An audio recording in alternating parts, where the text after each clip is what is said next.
Channel को subscribe करें और घंटी वाले बटन को दबाएं। श्री सद्गुरु महाराज की जय। गुरु महाराज का प्रवचन। बंदी गृह में स्वतंत्रता नहीं। प्यारे लोगों, हम लोगों के सत्संग से ईश्वर भक्ति का प्रचार होता रहता है। इसी विषय का हम लोग मनन करते रहते हैं। ईश्वर भक्ति में 3 बातें परमावश्यक रूप से होती है: स्तुति, प्रार्थना और उपासना। इन तीनों में से किसी को हटाने से भक्ति पूरी नहीं होती। इसलिए हम लोग नित्य प्रति नियमित रूप से इन तीनों कामों को करते रहते हैं। संतों के वचनों का पाठ किस उद्देश्य से किया जाता है? यही कि हम लोग जानें कि इस देश में हमारे पहले जो बड़े बड़े साधु संत महात्मा अवतार वगैरह हुए हैं, उनका विचार ईश्वर और उनकी प्राप्ति के विषय में क्या है। इसीलिए हम लोग अवतारों और सब संतों की वाणियों का पाठ सत्संग में किया करते हैं। मुक्तिकोपनिषद भारतीय संतवाणी से पहले की है।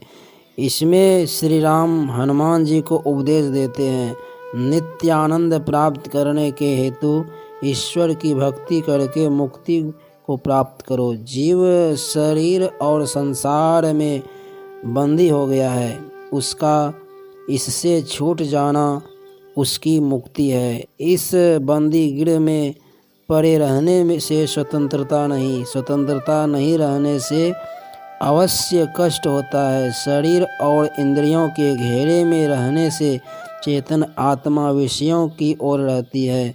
विषयों में रहने से चंचलता रहती है और तृष्णा बढ़ जाती है। चेतन आत्मा तृष्णा की डोरी पर दौड़ती रहती है। फिर शांति, तृप्ति और मुक्ति कहाँ? इसी शांति, तृप्ति और मुक्ति के लिए कहते हैं कि चित्त की वृत्ति का निरोध करो। शरीर में रहते हुए इसका निरोध होने पर जीवन मुक्ति तथा शरीर छूटने पर विदेह मुक्ति होती है।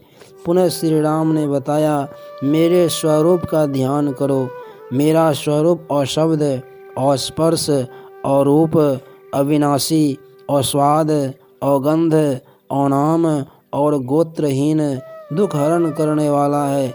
मेरे इस तरह के रूप का नित्य भजन करो। और शब्द, स्पर्श, रूप, व्ययम तथा रसम नित्यमगंधवच्चयत अनाम गोत्रम मम रूप मीदृशम भजस्व नित्यम पवनात्मजार्तिहन। इस ध्यान में बड़ी एकाग्रता की जरूरत है, क्योंकि एकाग्रता में सुरत का सिमटाव में उसकी ऊर्ध्वगति और ऊर्ध्वगति से ही माइक आवरणों से पार कर परमात्म स्वरूप का ग्रहण हो सकेगा। चित्त धर्म निरोध व एकाग्रता के लिए प्राण स्पंदन और वासना, इन दोनों में से किसी एक को रोको। प्राण का हिलना बंद करो तो वासना नष्ट हो जाएगी और वासना रोकने पर प्राण स्पंदन रुक जाएगा। इसके लिए एक तत्व का दृढ़ अभ्यास करो। ऐसा करने से जैसे बहुत जाड़े के समय हेमंत ऋतु में कमल का नाश हो जाता है, इसी तरह जो एक तत्व का दृढ़ अभ्यास करेगा तो वह काम वासना का नाश करेगा और वही परमात्म स्वरूप को प्राप्त कर परम शांति को भोगेगा। इसके लिए अध्यात्म विद्या की शिक्षा, साधु संग, वासना परित्याग तथा प्राण स्पंदन निरोध, ये 4 बातें आवश्यक हैं। इन 4 बातों को त्याग कर जो हठात ही चित्तवृत्ति का निरोध करना चाहता है, वह इस काम में असफल होता है। जिस प्रकार कमल नाल में बहुत कोमल सूत होते हैं, उनमें मस्त हाथी को नहीं बांध सकते, उसी प्रकार दुराग्रह से मन को नहीं रोक सकते।